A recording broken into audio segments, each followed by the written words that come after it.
말씀 요한계시록 8장 1절입니다.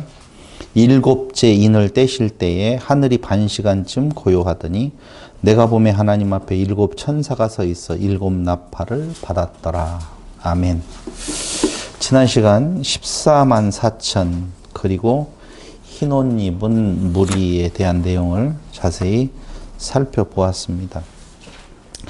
한 가지 보너스로 14만 4천은 셀 수 있다라고 하는 의미로서의 숫자고, 그 다음에 흰 무리는 셀 수 없다라고 표현이 되어지잖아요. 그럼 셀 수 14만 4천을 많은 목사님들이나 학자들이 세었다라고, 세어보니 14만 4천으로 그렇게 오해들을 해요. 들리는 숫자였단 말이잖아요. 14만 4천이다 라고 들렸어요. 그리고 오는 사람들, 흰옷 입은 무리들을 보니까 너무 많아서 셀 수가 없었다라고 그렇게 표현을 하거든요.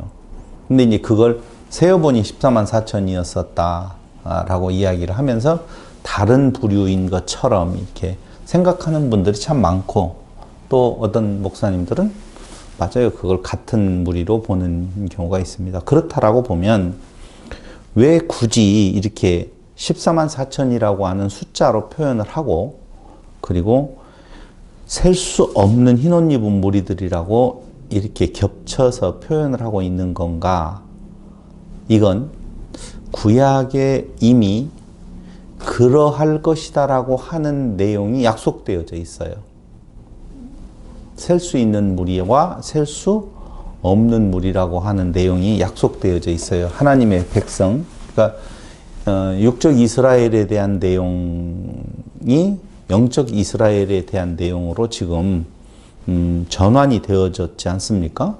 그렇다면 영적 이스라엘에 대한 숫자를 이야기할 때 14만 4천 셀 수 있는 무리, 그 다음에 흰옷 입은 셀 수 없는 무리, 이렇게 분명히 요한계시록에서 표현하고 있다면 구약에 있어서의 육적 이스라엘도 셀 수 있는 무리와 셀 수 없는 무리에 대한 내용이 표현되어 있을까요? 있을까요? 있을까요? 있을까요? 있어요. 목사님 넘어가기 전에요. 예. 들렸다라는 게 어떤 의미예요? 못 세었어요. 세지 않았어요. 하나, 둘, 셋, 넷, 다섯, 열, 넷, 140, 1440, 14만 4천, 14,400 이렇게 안 세었고 들렸어요. 들렸어. 14만 4천이라고. 웅성하게 들렸다는 거예요? 아니, 거기 그대로 더 읽어드릴게요. 17장 4절 내가 인침을 받은 자의 수를 들으니 그러잖아요. 센 것이 아니라고 들었다는 거예요. 인침을 받은 숫자를 들으니 이스라엘 자손의 각 지파 중에서 인침을 받은 자들이 14만 4천이라 이렇게 들었다는 거예요. 14만 4천이다. 12,000씩 12지파. 그래서 이게 상징수라고 하는 의미로 말씀을 드렸어요. 근데 왜 굳이 14만 4천으로 표현했느냐라고 할 때 지난 시간 이야기했어요. 굳이 3 곱하기 4 하늘에 하나님의 백성, 땅의 하나님의 백성, 뜻이 하늘에서 이룬 것처럼 땅에서도 이루어지이다 라고 하는 의미에 있어서 12 이해됐어요? 곱하기 1000이죠. 그래서 12,000씩 14만 4천이다 라고 하는 내용. 12,000이 나오는 3, 4, 12 곱하기 1000 아니겠어요?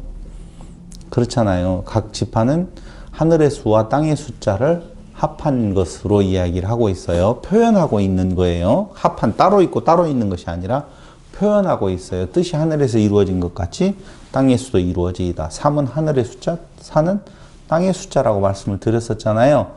그래서 하늘과 땅에 약속되어진 하나님의 백성 14만 4천. 그것은 셀 수 없는 많은 무리들이다. 어떤 무리예요? 흰옷 입은 자들. 그리스도의 피로 말미암아 씻김 받아 흰옷 입게 되어진, 세마포 입게 되어진 성도들을 말한다라고 말씀을 드렸잖아요. 근데 이 개념이 어디에서 가져온 거냐라고 하면 구약의 육적 이스라엘에게서 가져온 거예요. 어디에 있겠어요? 구약에? 창세기 13장 16절에 보면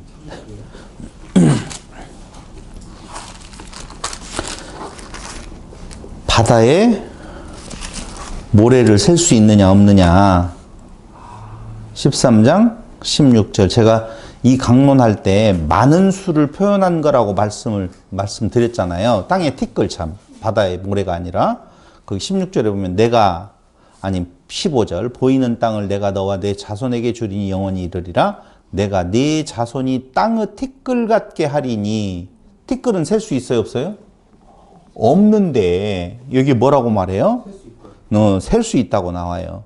땅의 티끌 같게 하리니 사람이 땅의 티끌을 등이 셀 수 있을진데 네 자손도 세리라. 이걸 제가 많은 수라고 표현을 그때 말씀을 드렸었어요. 이해됐죠? 그러니까 많은 수인데 사실은 셀 수 없는 수인데 셀 수 있다고 나와요. 진짜 세요 안 세요? 세잖아요. 14만 4천 명이라고. 이스라엘은 몇 명이에요? 각 지파별로 12,000명씩 14만 4천 셀 수 있는 수를 이야기를 하더니만 또 오늘 셀 수 없이 많은 무리라고 이야기했잖아요. 그럼 이스라엘도 또 셀 수 없어야 될 거 아니에요? 그렇죠? 북쪽 이스라엘도 셀 수 없어야 될 거 아니에요. 창세기 15장 5절. 여호와께서 아브라함과 언약을 세우실 때 5절에 보니 그를 이끌고 밖으로 나가. 그러니까 4절에 보면 지금 뭘 주겠다는 거예요? 씨를 주겠다라고 말씀을 하잖아요. 3절 아브라함이 또 이르되 주께서 내게 씨를 주지 아니하셨으니 내 집에서 길린 자가 내 상속자가 될 것이니이다 하니까 여호와의 말씀이 그에게 임하여 이르되 그 사람이 네 상속자가 아니라 내 몸에서 날 자가 내 상속자가 되리라 하시고 그를 이끌고 밖으로 나가 이르시되 하늘을 우러러 뭇별을 셀 수 있나 보라. 또 그에게 이르시되 내 자손이 이와 같으리라. 뭇별을 셀 수 없는데 내 자손도 이와 같을 것이다. 셀 수 없는 많은 수, 무리라고 이미 육적 이스라엘에게 대해서 이야기를 한 바대로 영적 이스라엘의 자손들도 다윗의 아들, 다윗의 자손, 예수 그리스도에 의해서 생성되어질 셀 수 있는 수 14만 4천. 사실은 셌어요, 안 셌어요? 못 셌지요. 티끌도 셀 수 있어요, 없어요? 못 셌는데 셀 수 있다고 말하고 또 하늘의 별수, 셀 수 없는 수라고 이야기를 하면서 흰 옷 입은 물이 셀 수 없는 수에 대한 내용을 분명히 말해주고 있다는 거예요. 그래서 영적 이스라엘, 그건 육적 이스라엘에 대한 약속대로 셀 수 있는 수를 표현하고 셀 수 없는 수를 지금 표현해서 하나님의 백성의 총수를 지금 이야기를 하고 있는 거예요. 이것을 뭐 특별히 제사장급이라고 이야기해가지고 왕으로서의 온갖 사람들이 와서 무엇인가를 또 계급화시켜가지고 바치게 되어지고 풍요롭게 되어지는 말이 안 되는 거예요. 그러니까 이단들은 여기에서 그렇게 빠져나가는 이단으로 갈 수밖에 없는 이유는 사람의 욕망, 높이되고자 하는 욕망을 건든단 말이에요. 안 죽어. 그랬던 것처럼 똑같지 않아. 너는 특별하게 달라. 그것이 바로 아담에게 속삭였던 사단의 음성이었었다. 그 말입니다. 그러니까 14만 4천이라고 하는 숫자를 특별한 숫자로 놓아서 장로들을 특별한 숫자로 놓아서 다른 계급이 있는 것처럼 말하는 것 문제가 있다는 거예요. 그래서 신약 성경 많이 보면은요, 너희는 왕 같은 제사장이라고 이미 모든 자를 이야기하고 있지 14만 4천에 한정되어 있는 내용이 아니란 말입니다. 이해됐어요? 14만 4천을 제사장급으로 그렇게 말을 해가지고 이야기하는 것은 어불성설이다라고 하는 내용들을 다시 한번 정리 차원에서 구약에 이미 육적 이스라엘에 대한 셀 수 있는 숫자와 셀 수 없는 숫자에 대한 대응의 입장에서 셀 수 있는 14만 4천 그리고 셀 수 없는 흰무리로 지금 표현하고 있다는 것입니다. 그 의미가 뭐죠? 셀 수 있는데 셀 수가 없다는 그 의미가 뭐죠? 많다라고 그랬잖아요. 아니 거기에서 그렇게 너의 후손을 많게 해주겠다라고 하는데 그 숫자를 어떻게 말을 하고 있어요? 셀 수 있는 것처럼 세어보아라. 그걸 셀 수 있는데 티끌을 셀 수 있을진데 네 자손도 세리라 그 말이에요. 그러니까 티끌은 사실 셀 수 없잖아요. 왜? 너무 많아가지고 셀 수가 없어요. 그런데 네가 세어보아라. 세는 숫자가 있다는 거예요. 그걸 셀 수 있다면 너의 후손도 셀 수 있는데 그 말은 진짜 셀 수 있는 숫자에 대한 내용을 말하려고 하는 것이 아니라 그때 강론했던 것처럼 많다 그 말을 하고 있는 거라 그 말입니다. 그런데 실질적인 숫자는 14만 4천이 아니라 어떻게 나와 있어요? 흰옷 입은 무리로 셀 수 없는 무리들이다. 이렇게 이야기를. 네, 그렇게 나와 있어요. 계속 똑같은 구도가 이어지는 것은 여러분들이 다음 시간에 공부할 내용 8장 아마 6절부터 되어질 내용인데요. 나팔 소리가 일어날 때 나타나는 증상들에 대한 내용들, 심판의 현장들은 어디하고 연결되어져 있는 건가? 당연히 출애굽할 때 애굽에서 있었던 일들하고의 연관성을 가지고 있는 거예요. 말씀드렸잖아요. 성경은 창조론에 대한 내용을 이야기를 하고 있다. 그랬잖아요. 당연히. 그럼 무엇을 창조하는 건가? 하나님의 백성 창조예요. 하나님의 백성을 창조해 가는 것은 이스라엘의 창조의 역사나 신약 성경에 있어서 하나님의 영적 이스라엘을 창조해 가는 것. 그건 큰 무리의 교회로 말할 수도 있지만 작은 의미로 보면 내 안에 하나님의 계심, 그리스도께서 우리 안에 계셔서 우리가 하나님의 지체가 되어짐이 개인 창조에 대한 내용이 을 말하는 거고 그 다음에 교회로서의 창조의 개념이요. 그건 그리스도의 지체로서 몸으로서의 드러나는 부분이다라고 하는 걸 큰 그림 속에서 여러분 머리에 가지고 있어야 된다 그 말입니다. 그럼 지금 8장 1절부터에 대한 내용은 일곱째 인을 떼실 때에 일곱째 인 뗄 때의 그 상황을 이야기를 해주고 있어요. 그런데 7장에 대한 내용들이 6장 17절 그들의 진노에 큰 날이 이르렀으니 누가 능히 서리오에 대한 답이었었다라고 보면 그게 몇 명이에요? 14만 4천 흰물이라고 말씀을 드렸잖아요. 지금 8장 1절 일곱째 인을 떼실 때의 그 상황은 6장 17절을 받아서 하는 이야기예요. 6장 17절 보세요. 아니 6장 17절을 이어서 일곱째 인 떼신 어린 양 예수에 대한 내용이 나오는데요. 잘못 이야기했어요. 8장 1절부터에 대한 내용은 제가 말씀 6장 17절 이어서 일곱째 인을 떼시는 어린 양 예수에 대한 이야기예요. 그런데 그 이야기는 이미 6장 10절의 성도들의 기도에 대한 응답이에요. 어느 때까지 우리를 이 상태로 놓아두시렵니까? 라고 하는 6장 10절에 보면 거기 나오죠. 6장 10절 큰 소리로 불러 이르되 거룩하고 참되신 대주제여 땅에 거하는 자들을 심판하여 우리 피를 갚아주지 아니하시기를 어느 때까지 하시려 하나이까 하니 답이 어디에 나온다고요? 8장에 지금 나온다 그 말입니다. 그러니까 원수를 갚으신다 그 말이에요. 원수를 갚는 내용이 8장 1절부터 지금 나오고 있어요. 그 원수가 이스라엘에게 있어서는 어디가 되어지느냐? 애굽이 되어지는 것이 되어지겠죠. 그러니까 첫째 인을 떼실 때에 나타나는 현상부터 보면은 출애굽 전에 있었던 그 애굽에서의 재앙들에 대한 내용이 같이 나오고 있는 것을 볼 수가 있어요. 자, 그렇게 큰 구도 속에서 8장 1절에 보면 일곱째 인을 떼실 때 하늘이 반시간쯤 고요하더니 라고 되어 있어요. 그러니까 우리는 지금 일곱째 인을 떼어지면은 무엇인가가 짠 하고 나타날 걸로 기대를 하고 있었잖아요. 이제 일곱째 인만 떼어지면 두루마리가 어떻게 돼요? 펼쳐질 거 아니에요. 그렇죠? 그럼 펼쳐지면은 그 두루마리 안에 내용이 밖으로 드러나게 이제 되어져 있겠지요. 그걸 기대했는데 갑자기 어떻게 돼요? 고요해요. 반시간쯤. 반시간쯤이라고 하니까 딱 30분 동안 고요했다. 그렇게는 보지 마세요. 반시간이라고 하는 것이 여러 가지 의미를 좀 두고 있어요. 그게 3년 반이라고 할 때 그 반의 의미를 두고 있는데 상관하지 말고 그 고요함이라고 하는 내용은 무엇을 이야기를 하고 있는 건가?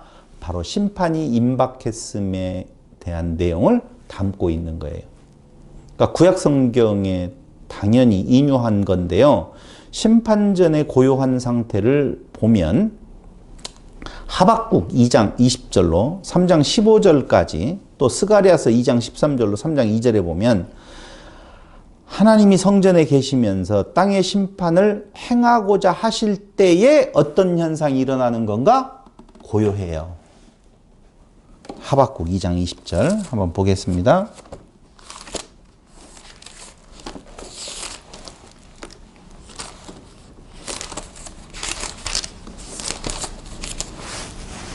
(2 장) 20절 오직 여호와는 그 성전에 계시니, 자, 성전에 계셔요.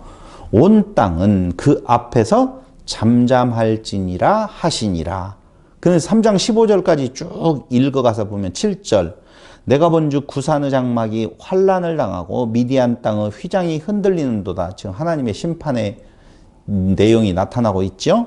여호와여 주께서 말을 타시며 구원의 병거를 모시오니 강들을 분이 여기심이니이까 강들을 노여워하심이니이까 바다를 향하여 성내심이니이까 주께서 활을 꺼내시고 화살을 바로 쏘셨나이다. 활이 걸려 있으면 뭐예요?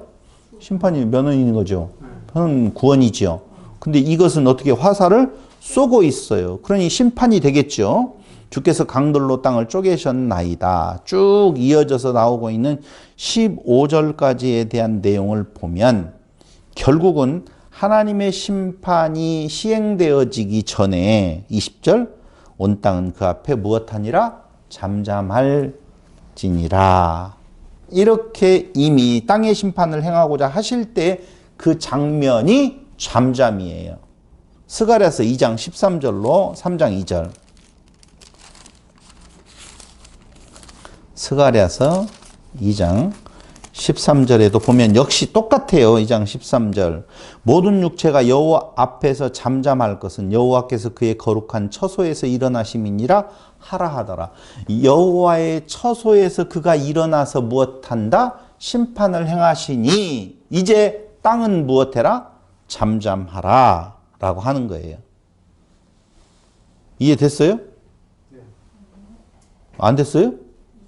네, 이해 충분히 되셨으리라고 생각을 합니다. 그러면서 여기 중요한 내용이 나오는데요. 스바냐 1장 7절을 보세요. 스바냐 1장 7절. 주 여호와 앞에서 잠잠할지어다. 또 잠잠하라고 나오죠. 이는 여호와의 날이 가까웠으므로 여호와께서 희생을 준비하고 그가 청할 자들을 구벌하셨음이니라. 주께서 심판하시는 날이 여호와의 날이 이렇게 되어 있는데요. 이걸 새 번역에서 보면은요. 주께서 심판하시는 날 이렇게 번역되어져 있어요. 그리고 여호와의 희생의 날에 내가 방백들과 왕자들과 이방 옷을 입은 자들을 벌할 것이며 라고 쭉 심판에 대한 내용이 나 10절 나 여호와가 말하노라. 그날에 나오지요. 14절 한번 보십시오. 여호와의 큰 날이 가깝도다. 지금 여호와의 날 1장 7절 1장 14절 여호와의 큰 날 가깝고 빠르도다 그러죠. 그러면서 또 스바냐 1장 18절을 보면은요. 근데 15절에 보면 그날은 분노의 날이요 환난과 고통의 날이요 황폐와 패망의 날이요 캄캄하고 어두운 날이요 구름과 흑암의 날이요 나팔을 불어 경고하며. 여기 나팔 나오잖아요. 이게 이 뒤에 나올 나팔 재앙 나오잖아요. 우리가 알고 있는 것처럼. 그러니까 여호와의 심판의 날이 이르렀을 때 그 출발은 무엇로부터 시작해요? 나팔로부터 출발을 해요. 이 스바냐서에 대한 인유가 아주 적절하게 지금 되어져 있다고 보셔야 돼요. 근데 그날은 어떤 날인 건가? 스바냐 1장 18절에 보면 그들의 은과 금이 여호와의 분노의 날이 능히 그들을 건지지 못할 것이며. 그러니까 그 심판을 뭐라고 나오느냐? 여호와의 날, 주께서 심판하시는 날, 그 다음에 두 번째 여호와의 큰 날, 1장 14절 여호와의 분노의 날이라고 이야기를 지금 하고 있다는 거예요. 이 날이 어떤 날이에요? 계시록 6장 17절에 나오는 그날이에요. 그들의 진노의 큰 날이 이르렀으니 누가 능히 서리요. 그러니까 진노의 큰 날 8장에 지금 나타나게 되어져 있고 그 앞에 잠깐만 기다려. 내가 인칠 거야. 라고 하는데요. 그러니까 그날이 오면 택한 백성들의 두려움은 있을 필요가 없는 거예요. 오히려. 근데 자꾸 성도들에게 그러한 분위기를 강조해서 자 조심해. 뭔가를 해야 돼. 돈을 가지고 와.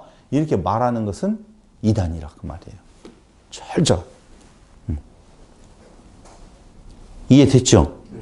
그러면서 계시록 6장 17절 바로 계시록 8장 1절 이게 이렇게 연결되어지는 거예요. 진노의 큰 날, 여호와의 분노의 날, 여호와의 큰 날 이 날은 바로 심판이를 말하는 건데 그 진노의 큰 날이 있기 전에는 어떻게 한다?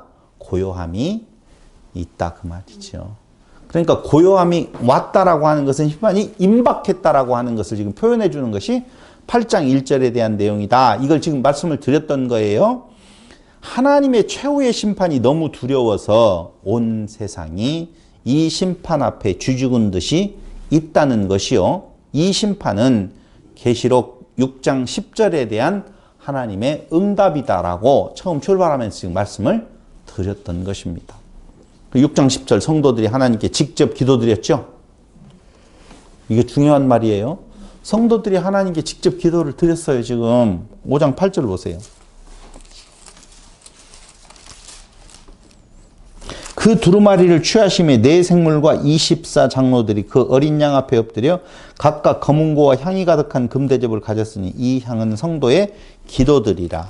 그런데 6장 10절에 보니까 거기에 이렇게 나와요. 큰 소리로 불러 이르되 거룩하고 참되신 대주제여 땅에 거하는 자들을 심판하여 우리 피를 갚아주지 아니하여 어느 때까지 하시려 하나이까. 이렇게 기도를 직접 드렸더니 6장 12절로 17절에서 하나의 응답이 나와 있어요.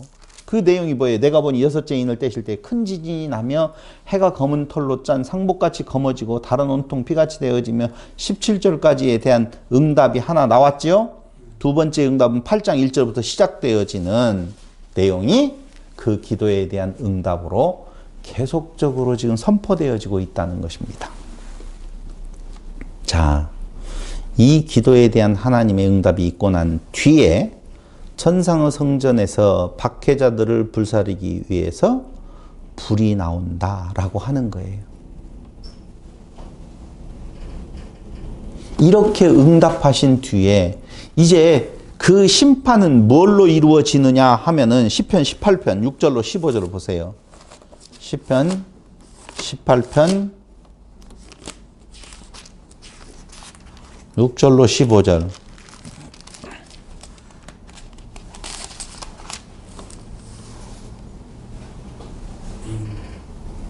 그거 나오죠?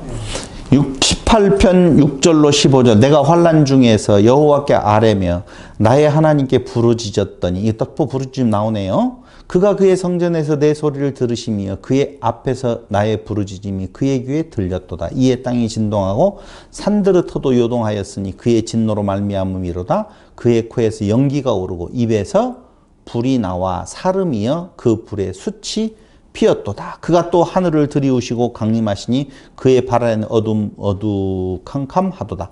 구름을 타고 다니시며 바람 날개를 타고 높이 솟아오르시도다. 그가 흑암을 그의 숨는 곳으로 삼으사 장막같이 자기를 두르게 하시며 곧 무르 흑암과 공중의 빽빽한 구름으로 그리하시도다. 쭉 나오는데 12절. 빽빽한 구름이 지나며 우박과 숯불이 내리도다. 여호와께서 쭉 숯불을 내리시도다. 14절. 많은 번개로 그들을 깨뜨렸다. 15절. 이럴 때 여호와의 꾸지람과 콧김으로 말미암아 물밑이 드러나고 세상의 터가 나타났도다라고 말을 하고 있습니다. 그래서 천상의 성전에서 박해자들을 불사르기 위해서 불이 나오게 되어지는데 이때에 인침을 받지 못한 자는 최후의 심판을 겪게 되는 거예요. 그러니까 우리는 이렇게 생각하셔야 돼요. 심판은, 대적자들에 대한 심판은 곧 택자들에 대한 구원의 메시지라고 보셔야 된다 그 말입니다. 그러니까 우리는요 그 하나님의 심판 앞에서 두려울 일이 없어요. 심판이 오는 거 언제까지 이러고 있게 하실 거예요? 이렇게 지금 성도들이 기도를 올리잖아요. 그러니까 알았어, 내가 심판할게 라고 하는 내용들이 8장부터 지금 쭉 나오게 되어지는데 그 내용을 가지고 우리는 기뻐해야 돼요? 두려워해야 돼요? 기뻐해야 된다고요. 계속 20장까지 계속 되어지는 내용이에요. 근데 그걸 가지고 우리를 두렵게 만드는 것은 곧 사단의 장난치는 것이다 라고 보셔야 된다. 대적자들에게는 심판의 메시지지만 성도들에게는 구원의 메시지가 된다. 구원의 메시지가 되게 하기 위하여서 인침이 있었던 거예요. 그러니까 이스라엘 백성들이 출애굽하게 당시에 하나님의 심판의 메시지는 누구를 대상으로 이루어진 거예요? 애굽의 존재들을 대상으로 해서 이루어지고 마지막 죽음의 그림자가 갈 때도 그걸 보호하기 위하여서 인침의 역사가 그 가정 위에 이스라엘 위에 있게 되어진다 그 말입니다. 똑같은 내용이라니까요. 그 장면이 딱 연상되는 것 같아요. 그 장면이에요. 그대로. 그러니 하나님의 심판의 소식이 들려지면 아멘 할렐루야로 화답해야 되지 그것을 가지고 두려워 떨어야 된다라고 말하는 것 자체가 그들에게 뭔 할 일이 없었어요. 무슨 할 일이 있었어요?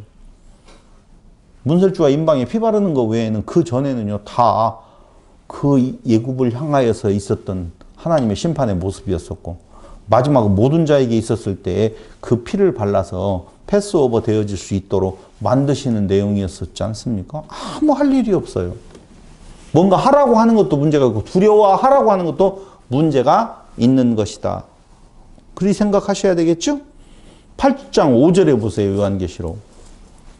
천사가 향로를 가지고 제단의 불을 담아다가 아까 불 이야기했던 거예요. 지금 불을 담아다가 땅에 쏟음에 우레와 음성과 번개와 지진이 나더라. 저는 여기에서 제단의 불을 땅에 쏟는다라고 되어져 있잖아요. 그러니까 봐봐요. 향로를 가지고 금향로를 가지고 기도를 받아서 올라갔어요. 근데 그 향로에다가 무엇을 담아요? 불을 담아가지고 그 불을 쏟는 거거든요. 기도에 대한 응답이에요. 분명히. 기도를 향로에 담아가지고 올라갔어요. 그 향로에다가 뭘 담아가지고? 불을 담아가지고 어린 양 예수가 와서 쏟아버린다 그 말입니다. 기도에 대한 응답으로. 더 말을 하라는 거죠. 그 표정이. 기도에 대한 응답으로 하나님의 심판이 있게 되어졌다라고 하는 내용을 말하는 건데 중요한 것은 이 불이라고 하는 것이 뭐냐 그 말이에요. 누가복음 12장 49절을 보세요.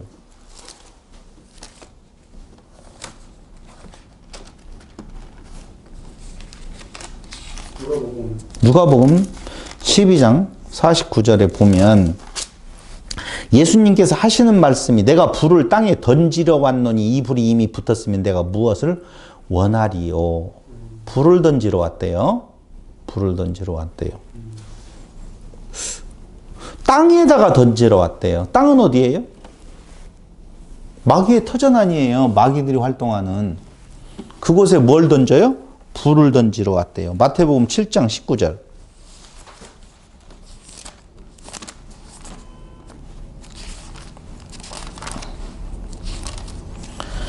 좋은 아름다운 열매를 맺지 아니하는 나무마다 찍혀 불에 던지느니라 그러잖아요. 근데 그 아름다운 열매를 맺지 아니하는 이 나무가 뭐냐면은 15절에 보니까 거짓 선지자를 삼가라 양의 옷을 입고 너희에게 나오나 속에는 노략질하는 일이라. 그들의 열매로 그들을 알지니 가시나무에서 포도를 또는 엉겅퀴에서 무화과를 따겠느냐. 이와 같이 좋은 나무마다 아름다운 열매를 맺고 못된 나무가 나쁜 열매를 맺나니 좋은 나무가 나쁜 열매를 맺을 수 없고 못된 나무가 아름다운 열매를 맺을 수 없느니라. 아름다운 열매를 맺지 아니하는 나무마다 불에 던져지느니라. 여기에서 우리는 그 열매, 좋은 열매, 나쁜 열매에 무엇 하느냐? 15절이 양의 옷을 입고 너희에게 나오나 속에는 노략질하는 일이라 그 말이에요. 나쁜 열매는 뭐예요? 잘해야 돼, 네가. 예수 믿는 것으로 되겠어? 아니야. 열심히 윤리와 도덕을, 율법을 네가 지켜 행해야 돼. 라고 말하는 것, 그게 양의 탈을 쓴 일이라 그 말이에요.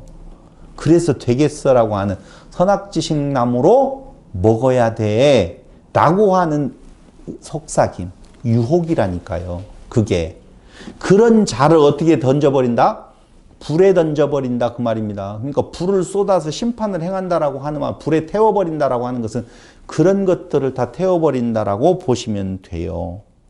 근데 마태복음 3장 10절 하나 더 봐야 돼요. 3장 10절이면 이미 도끼가 나무 뿌리에 놓였으니 좋은 열매를 맺지 아닌 나무마다 찍혀 불에 던지리라. 도끼가 이미 놓여 있대요. 당도한 심판이죠. 그잖아요. 심판이 지금 놓여 있다고 말하잖아요. 그건 뭐예요? 십자가 그때지요. 십자가로 말미암아서 그 불에 의해 불에 던져짐을 당하게 되어진다 그 말입니다. 근데 말라기 4장 1절을 볼까요? 말라기인가?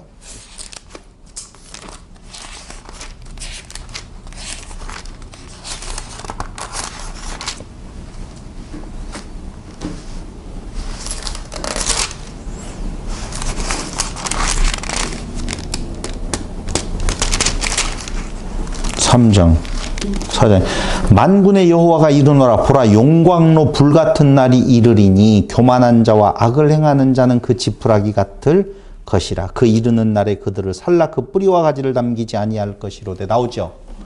용광로 불같은 날이 이른다. 누가 그곳에 던져짐을 당하는 건가? 교만한 자, 악을 행하는 자, 이렇게 이야기를 해요. 그래서 교만이 패망의 선봉이요. 그렇죠?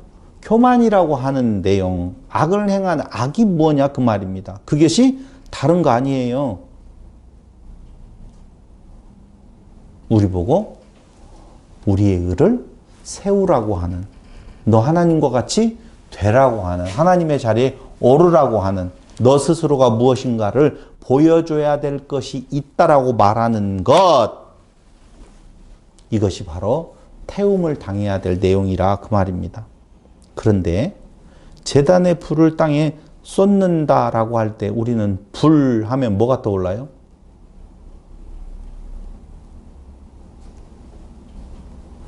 불 하면 떠오르는 것이 없어요? 불에게 던지고 불로 태워버린대요. 불. 예, 또요. 심판, 불. 불 하면 불길 같은 성령이여. 성령. 뭘로 태워요, 여러분? 또다시 혼돈하면 안 돼요. 우리는 여기에 있고 나쁜 놈은 저기에 있는 것이 아니라니까요. 우리 안에 나쁜 것이 있다니까요. 우리가 태움을 당해야 될 존재들이라고요. 이해됐어요? 불로 태워버린다라고 하는 내용 우리 안에 계속적으로. 그래서 바울이 우리가 날마다 써먹지만 날마다 죽노라. 뭘로 태워 죽어요? 불로 태워 죽는다고요. 근데 그 불이 뭐라고요? 성령. 성령은 깨끗한 말이라고 그랬죠? 그러니까 깨끗한 말이 우리 안에 있는 높아지고자 하는 것들을 계속적으로 태우게 되어질 때 날마다 죽노라. 그것이 용광로의 불 같을 때에 우리의 마음에 당연히 그리스도 외에는 남아나는 것이 없이 태워져 가는 부분을 말한다 그 말이에요. 이걸 자꾸 내 밖에 있는 무엇인가에 대한 내용으로 불이 떨어져서 또 불로 이런 개념으로 보면 진짜 안 되죠. 그러니까 불 안에는 우리의 뇌성, 음성, 번개, 지진이라고 하는 내용이 나타나게 되어지는데요. 계시록 11장 19절 보세요.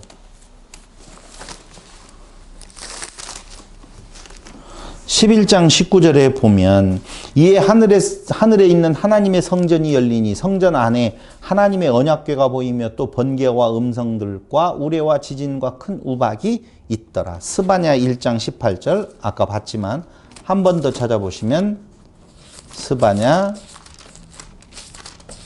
1장 18절.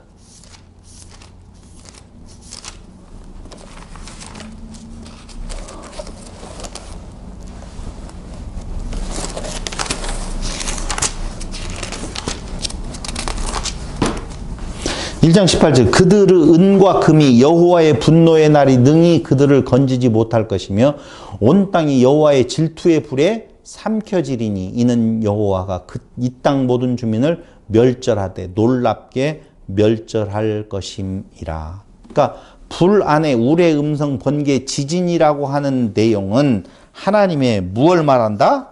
심판의 임재, 심판이 임했다라고 하는 것을 지금 표현해주고 있는 내용이라 그 말입니다. 그래서 그 뇌성, 우레, 음성, 번개, 지진 이것은요. 계시록 11장 19절, 16장 18절의 최후의 심판 묘사와 거의 동일하게 나타나는데요. 계시록 4장 5절에서도 최후의 심판을 예견하는 장면과 매우 유사한 모습을 지금 볼 수가 있다는 거예요. 그런데 이것은 어떤 것을 바탕에다 두고 인유된 것인 건가 하면 출애굽기 19장 16절과 18절에 그 뿌리를 두고 있다는 것을 우리는 알 수가 있어요. 출애굽기 19장이면 어딘지 아시죠?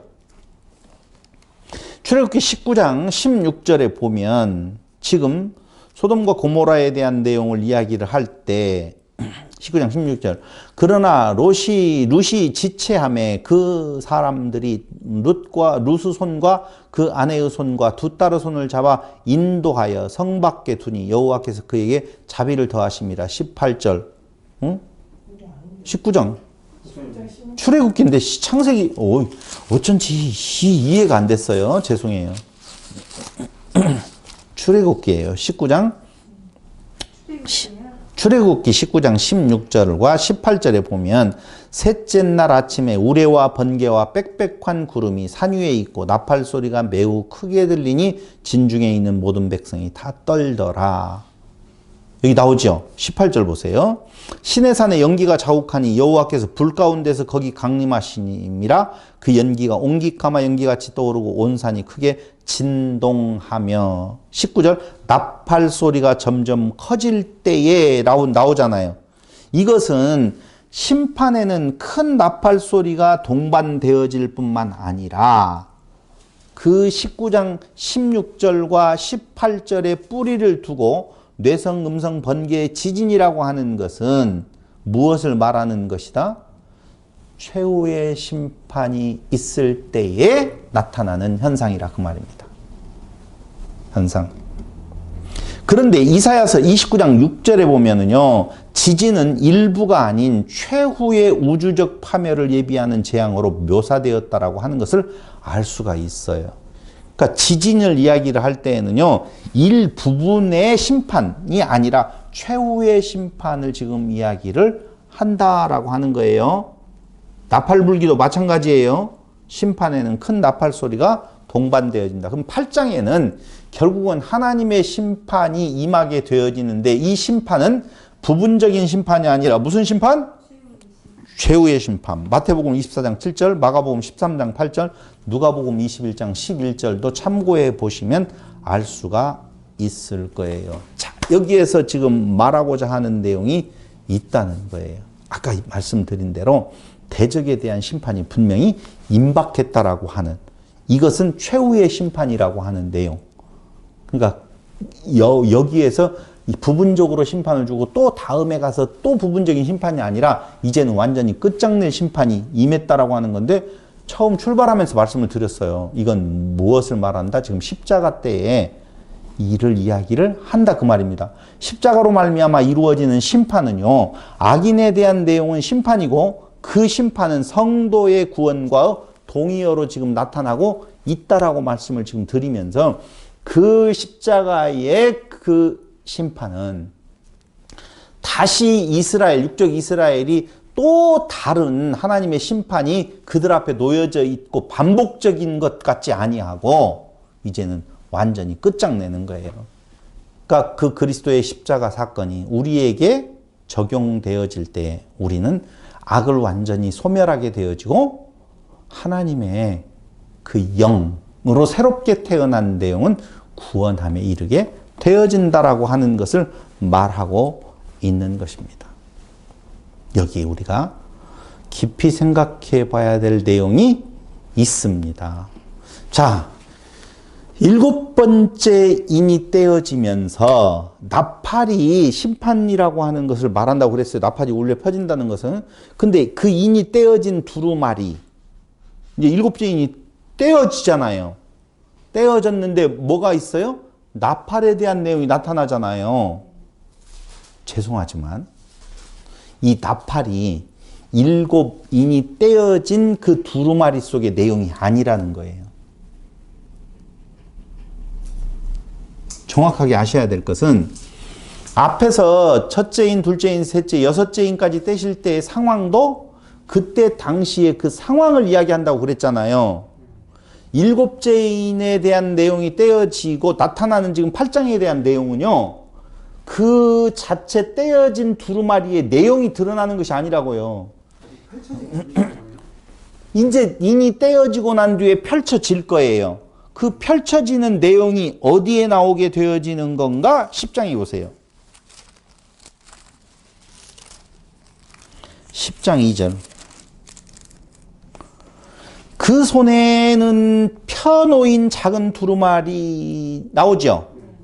그 다음에 8절에 보면은요. 하늘에서 나서 내게 들리던 음성이 또 내게 말하여 이르되 네가 가서 바다와 땅을 밟고 서 있는 천사의 손에 펴놓인 두루마리를 가지라. 나오죠. 10절 내가 천사의 손에서 작은 두루마리를 갖다 먹어버리니 라고 되어 있잖아요. 먹어버리니 왜 먹어요?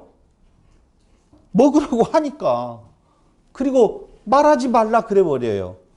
펴놓았어요. 이제 그 내용을 말해야 되는데 말하지 말고 먹어버려라 그렇게 말을 하거든요. 그걸 여러분들이 집에서 읽어보라는 거예요. 이게 얼마나 우리가 요한계시록을 볼 때 꼼꼼하게 보지 않았었는 건가를 반증하는 내용인 거예요. 이게 지금까지 나왔고 앞으로 8장부터 10장 것까지 나오는 내용 냉정하게 더 말을 하면 그 뒤에 펼쳐지는 내용들도 그 두루마리 속의 내용이 아니라 그 두루마리가 펼쳐질 때에 나타나는 뭐라고요? 현상들, 그 심판들, 그 내용들을 이야기하고 있어요. 두루마리에 대한 내용이 뭘까요? 공부해보라는 거예요. 우리는 이제까지 그 두루마리가 떼어지면 뭔 줄 알았어요? 심판의 내용인 줄 알았잖아요. 아니라고 나오잖아요. 두루마리, 펴놓은 두루마리는 10장에 나온다니까요. 지금 8장 공부하고 있는데. 그래서 인들이 떼어질 때 발생하게 되는 사건들은 그 두루마리의 내용이 아니고, 즉 인을 땜과 동시에 일어나는 사건들은 그 인땜과 동시에 수반되어지는 사건들이요 당시의 상황들이라고 하는 것을 지난번에도 한번 말씀을 드렸었습니다. 그리고 두 번째로는 7 나팔의 울려 퍼짐들도 그 두루마리의 내용이 아니에요. 내용 아니에요. 세 번째 10장 2절로 그 다음에 8절에서 10절에서 다시 펴놓인 두루마리가 등장하게 되어지는데 10장 1절로 2절을 보세요. 거기에 보면 내가 또 보니 힘센 다른 천사가 구름을 타고 나오죠. 그렇죠? 그래요, 안 그래요? 힘센 다른 천사. 5장 2절에 보니까 뭐라고 나와요? 5장 2절에도 나오네요. 또 보면 힘 있는 천사가 그 음성으로 외치기를, 힘 있는 천사, 힘센 천사 다 나오게 되어 있어요. 근데 여기도 역시 에스겔서 1장 1절 보세요.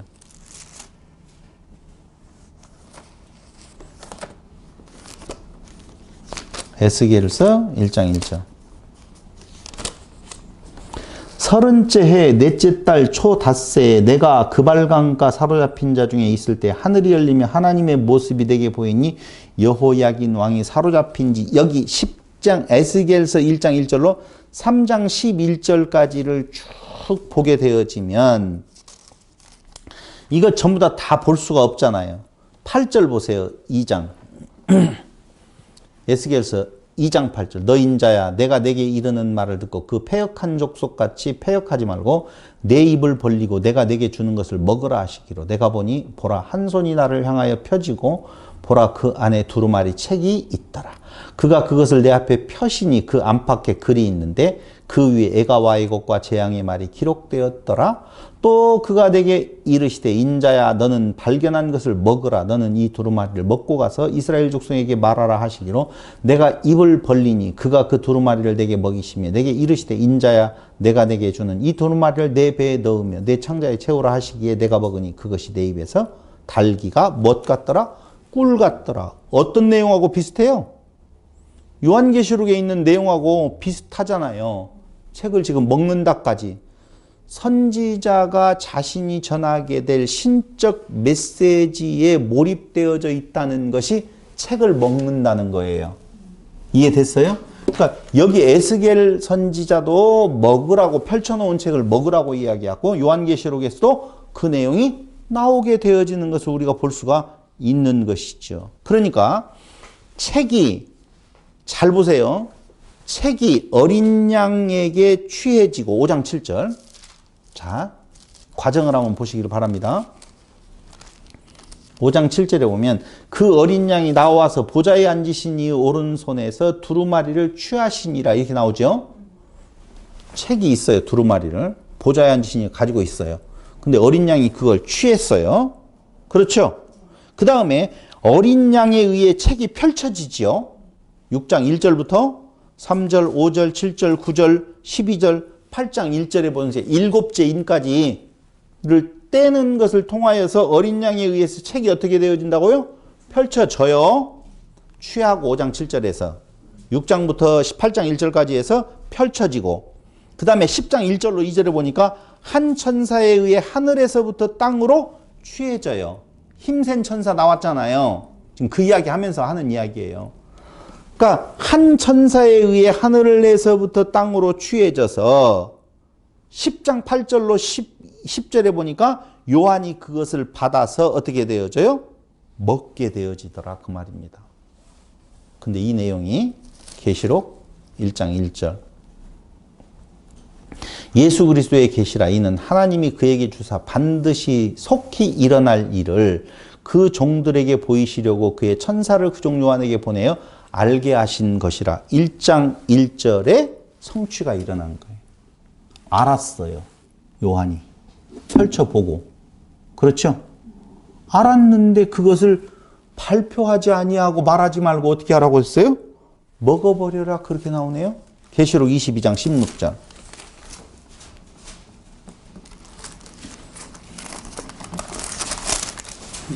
16절.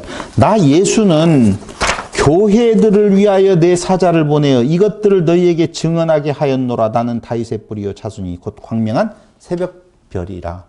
여기에 보면 교회들을 위하여 내 사자를 보내어 이것들을 너희에게 증언하게 하였노라. 그러니까 요한이 먹고 난 뒤에 너는 가서 어떻게 하여라? 증언하여야 될 것이라고 말한 대로 지금 요한이 어떻게 하고 있어요? 증언하고 있다는 거예요.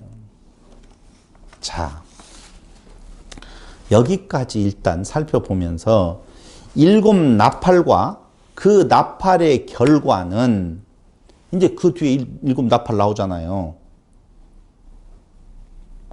8장에 지금 7째 인이 떼어지면서 7 나팔을 받게 되어지고 가진 천사가 나타나게 되어지고 그 나팔의 결과가 이제 하나둘씩 풀어지는데 이 결과는 하나님의 백성들의 기도에 대한 하나님의 응답의 일부예요. 로마서 8장 26절로 27절에 보면 성도의 기도는 자기가 무엇을 빌지 알지 못하는데 성령이 우리들을 위해서 무엇 한다고 그랬어요? 간구한다고 그랬잖아요. 기도한다고 그랬잖아요. 그럼 성령의 간구는 무엇이냐? 우리 마음에 두 마음이 있어서 싸운다고 그랬잖아요. 하나는 육의 소욕이, 하나는 성령의 소욕이 맞상대를 하고 있다 그 말이잖아요. 그러니까 성령의 소욕에 대한 내용이 계속 우리를 위해서 기도하게 되어질 때 불이 내려와서 무엇을 태우는 거예요?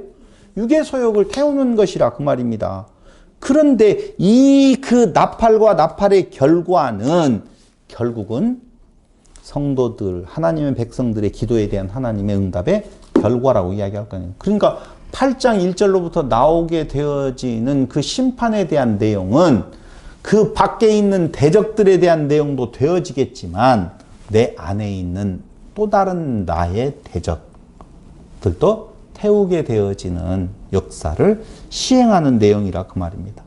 그래서 금향로에 의해서 통해서 드려진 기도는 그 향로의 불을 채워서 그것을 땅에 던지게 되어지는데 악이 땅에서 철저히 뿌리 뽑힐 때까지 그 일이 일어난다 그 말이에요. 그래서 날마다 죽는 역사가 일어나는 거예요. 그러니까 자꾸 외부적인 육적인 전쟁으로 생각하시면 안 되는 거예요. 만약에 이렇게 말하면 좀 이상하지만 육적인 전쟁으로 생각하면 해당되어지지 아니하는 성도들이 너무 많아요. 이걸 미래에 일어날 어떤 때의 사건으로 보게 되어진다면 그 사건이 일어나기 전까지의 그 모든 기간에 있었던 성도들은 해당이 돼야 안 돼요? 안 될 거 아니에요. 그렇게 보여준다면 우리에게 있어서 8장 1절부터 나타나는 현상이 어디에 일어나요? 안 일어나죠. 그럼 특정한 시대의 어떤 존재들을 위해서 이 계시록이 쓰여질 내용이 아니라니까요. 이 계시록은요. 그 당시에 성도들에게, 7교회 성도들에게 필요한 내용이고 그 이어서 교회되어진 우리들에게도 계속적으로 다 해당되어지는 말씀이라고 보면 그 내용은 철저하게 우리 개인들에게도 지금 일어나고 있는 그때 당시에 그리스도의 십자가의 그 승리는 그 심판은 그 구원은 그때 그 7교회 성도들에게 지금도 계속적으로 일어나고 있고 마지막 때까지 완성의 시간까지 계속 역사하시는 성령의 심판의 역사를 지금 말하고 있는 것이다 그 말입니다. 그러면서 이제 우리가 생각해 봐야 될 내용은 다음 시간 무엇로 이어지게 되어져 있는 건가? 바로 나팔이 하나씩 불려질 때마다 나타나는 이 하나님의 심판에 대한 어린 양의 심판에 대한 내용들을 살펴보는데요. 여러분 오늘 숙제 냈어요. 분명히. 7째 인이 떼어지고 두루마리가 펼쳐졌을 때 그 두루마리의 내용하고는 상관없는 내용이라고 보면 두루마리는 어느 때부터 열려져서 어떤 내용인 건가에 대한 내용을 한번 관심을 갖고 봐야 될 필요가 있고 다음 시간 이어질 7 나팔에 대한 내용들 이렇게 보시면 돼요. 보셨는지 모르겠지만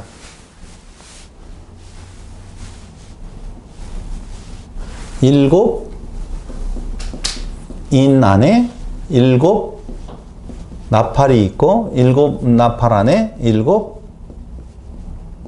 대접이 있는 거예요. 따로 떨어져서 있는 것이 아니에요.